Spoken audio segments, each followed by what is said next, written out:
Bienvenidos a esta segunda presentación sobre fertilidad y fertilizantes dentro del área de consolidación de cultivos extensivos.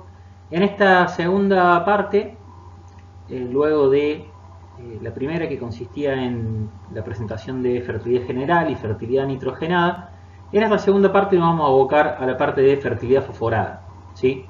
Así que bueno, como primera cuestión,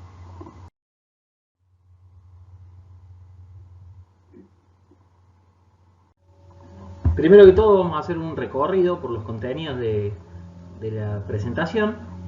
Vamos a ir hablando de varias cosas, todas alrededor de fósforo, entre ellas deficiencias de fósforo, requerimientos de fósforo de los cultivos, cómo es el ciclo del fósforo para rememorar, digamos, son cosas que tenemos conocimiento previo, pero para consolidar un poco eso. Después cómo es la absorción del fósforo por parte de la planta, los fosfatos y su relación con el pH en cuanto a la disponibilidad que van a tener los fosfatos dependiendo del pH.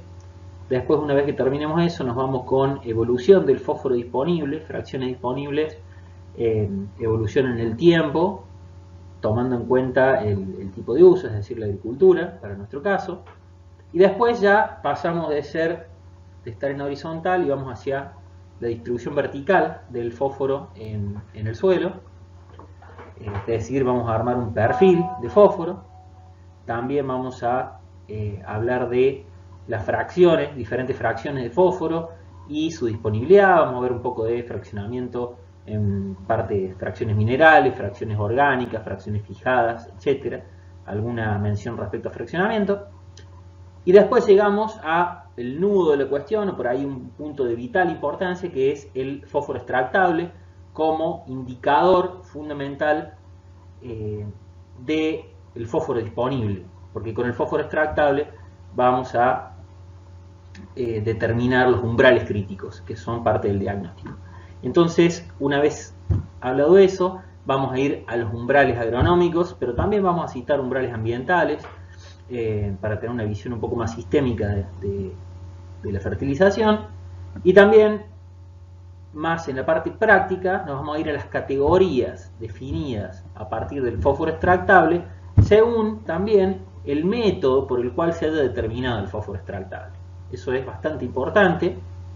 Y bueno, una vez que ya pasamos la etapa de diagnóstico, lo que vamos a ver y repasar un poco es el rendimiento y la eficiencia agronómica del fósforo, es decir, cómo responde a la fertilización, cuáles son los umbrales críticos y cómo están afectados según los cultivos, los factores que afectan el umbral crítico de fósforo además del cultivo, la textura del suelo, con algunos estudios un poco recientes, producción de biomasa en pastura para salirle un poquito de cultivo de grano y relación con el fósforo extractable, y después vamos a ir terminando ya con incremento de rendimiento y dosis de fósforo y estrategias, un poquito, no demasiado, pero un poco sobre estrategias a la hora de fertilización con fósforo, residualidad y también eficiencia, y como no, las sinergias que cuando fertilizamos con más de un nutriente, es decir, las sinergias nitrógeno, fósforo y azufre.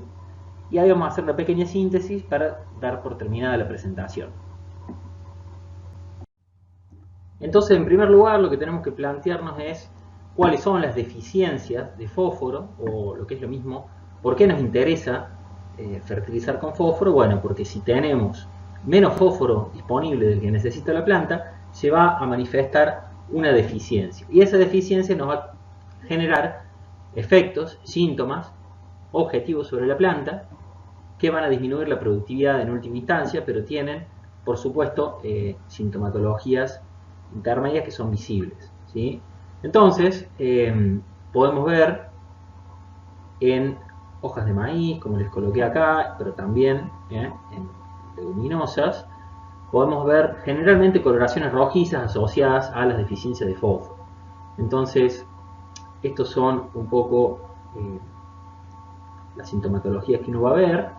Y en cuanto a los efectos que tenemos, es retraso en el crecimiento vegetativo, menor expansión foliar, bueno, daños en órganos reproductivos, baja germinación de semillas, poco desarrollo radical, color verde oscuro y también brotes de hojas rojizos o púrpura. Esto es bastante común en deficiencia severa de fósforo, y el enanismo también, o sea, todo lo que tiene que ver con el acortamiento de entrenudos y colores purpúreos o azulados, que es por acumulación de pigmentos, son cuestiones muy típicas, ¿sí? Eso como para verlo en planta. Después, más adelante, vamos a ver cómo determinamos la deficiencia de fósforo en el suelo. Siempre, por supuesto, el diagnóstico, un diagnóstico clínico, tiene que ser completo, y tenemos que prestar atención tanto al suelo como a la planta para hacer el mejor diagnóstico posible.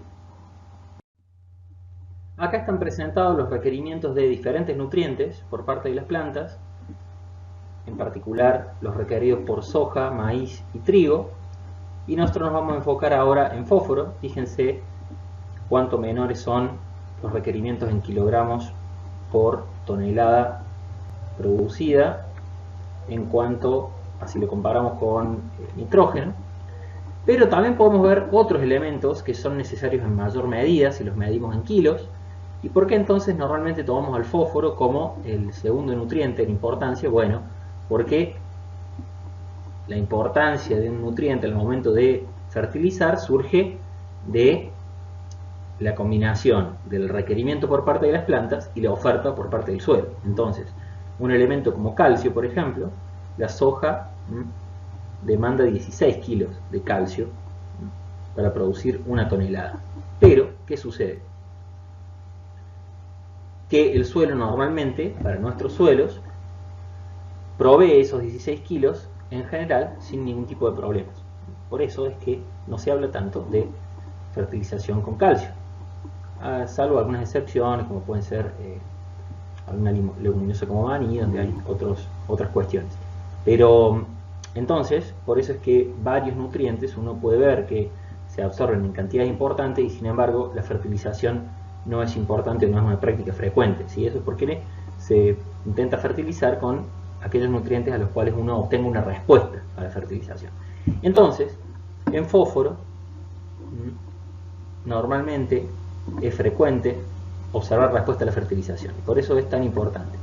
Fíjense cómo la soja absorbe el doble de fósforo. Bueno, esto también se ve con nitrógeno, porque la soja tiene un nivel de proteína más alto que el maíz. Entonces, para producir una tonelada de soja, el requerimiento total, es decir, el que se necesita para formar los granos, pero también para formar toda la planta, es decir, todo, son 8 kilos, de los cuales el 84% va particionado a los órganos cosechables, es decir, a granos, destinos, y el 15% restante se queda con el rastrojo más biomasa radicular, ¿sí? Eso es lo que nos muestra acá el índice de cosecha. Bueno, eso era como para poner en perspectiva un poco los requerimientos de fósforo por parte de los cultivos. Entonces, a priori, uno ya podría saber cuál es la demanda de fósforo en kilogramos por hectárea de una soja que rinde 3 toneladas. Eso quiere decir que 3 por 8, 24 kilos son los que se necesitan para producir 3 toneladas de grano, de los cuales el 85% se va a ir y un 15% nos va a quedar, ¿sí? Entonces la extracción neta va a ser un poquito menos, pero es una manera rápida de saber cuántos kilos se van a ir como extracción en grano rápidamente, ¿sí? Si nosotros asumimos que todo lo que no es grano vuelve, tendríamos que multiplicar entonces los requerimientos totales por el índice, por uno menos el índice de cosecha, y eso sería lo que se queda. Y si multiplicamos el índice de cosecha por los requerimientos totales, vamos a tener un poco cuánto es lo que extraería el cultivo. Por supuesto, en el caso de nitrógeno de la soja, como es fijador, aproximadamente un 50% va a ser fijado a partir del aire y el otro 50% a partir del suelo. También es interesante ver los demás nutrientes para tener un refresco de esta parte. Fíjense las bajas extracciones, que son las bajas extracciones de micronutrientes, 0,06 kilos, quiere decir que son 60 gramos para producir una tonelada de soja. Entonces ahí tenemos un poco las cantidades también de otros micronutrientes, bueno, zinc y molibdeno y demás. Bueno, en esta diapositiva aquí tenemos el ciclo del fósforo.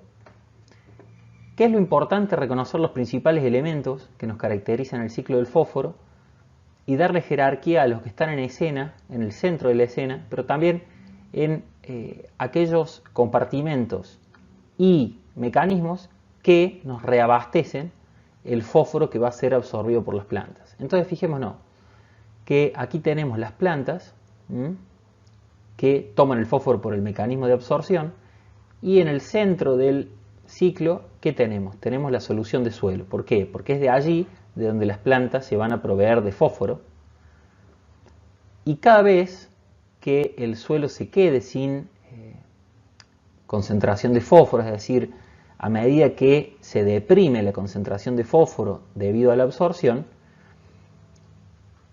el resto de los compartimentos, principalmente fósforo inorgánico rápidamente intercambiable, va a ir desorbiendo cantidades de fósforo que van a ir recargando las concentraciones de fósforo en solución. Tenemos que tener presente acá que las concentraciones de fósforo en solución son muy bajas. Entonces la planta no puede depender a largo plazo de la concentración que hay en solución, sino que la solución en este caso es un intermediario. Entonces la planta toma de la solución, se deprime la concentración en solución y el fósforo inorgánico rápidamente genera un fenómeno de intercambio y sale a la solución a recargar las concentraciones de fósforo. Pero también hay fenómenos, por supuesto, desde el pool orgánico. La biomasa microbiana mineraliza fósforo, transformándolo de fósforo orgánico a fósforo inorgánico. Tenemos también hidrólisis enzimática, no directamente mediada por microorganismos. Y bueno, también tenemos equilibrios lentos que van reabasteciendo los pools de fósforo, pero esto ocurre en tiempos más largos. Entonces, principalmente, para recordar de dónde vienen las fuentes de fósforo, o las fracciones que están relacionadas a los rendimientos de las plantas, bueno, principalmente vienen de fósforo inorgánico, rápidamente intercambiable, y por supuesto de fertilizante. Si nosotros colocamos fertilizante, también el fertilizante va a ir a solución, una parte, y otra parte se va a absorber, la mayor parte normalmente se va a absorber y va a quedar almacenada para ir a reabastecer la solución de suelo a medida que la planta vaya necesitando, ¿sí? Entonces con eso tenemos un paneo general del ciclo de fósforo. También tenemos muy interesante la solubilización biológica, que eso vamos a profundizar más en el seminario correspondiente a lo que es biofertilización. Bueno, hay muchos mecanismos por los cuales los microorganismos pueden solubilizar fósforo desde compartimentos que no están tan disponibles y volverlos más disponibles para la planta, ¿sí? En cuanto a la absorción de nutrientes, tenemos que recordar que el fósforo es un nutriente inmóvil, poco soluble, es decir, las concentraciones en solución son bajas, y se mueve muy poco, es decir, se va a mover milímetros en la solución, por lo cual el mecanismo que principalmente va a abastecer a las plantas va a ser la difusión, que es un mecanismo de corto trayecto, ¿sí? De corta distancia. Entonces, un nutriente poco móvil, para rememorar un poco las diferencias en la movilidad de nutrientes poco móvil como el fósforo, y en particular sus especies fosfato monoácido y fosfato diácido, se absorben directamente asociados a la superficie radicular.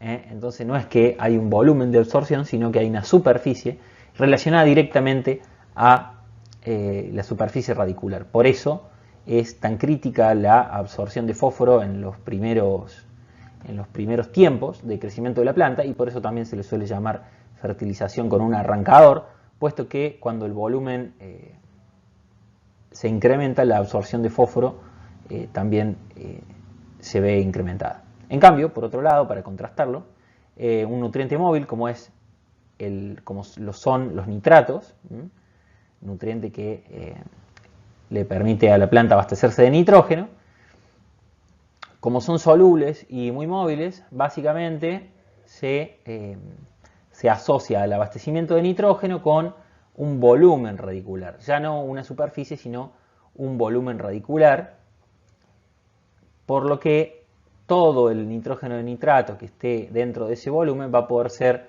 absorbido, y por otro lado, el mecanismo que va a abastecer de ese nutriente va a ser en mayor medida no tanto la difusión que ocurre a corto plazo, sino más bien el flujo en masa.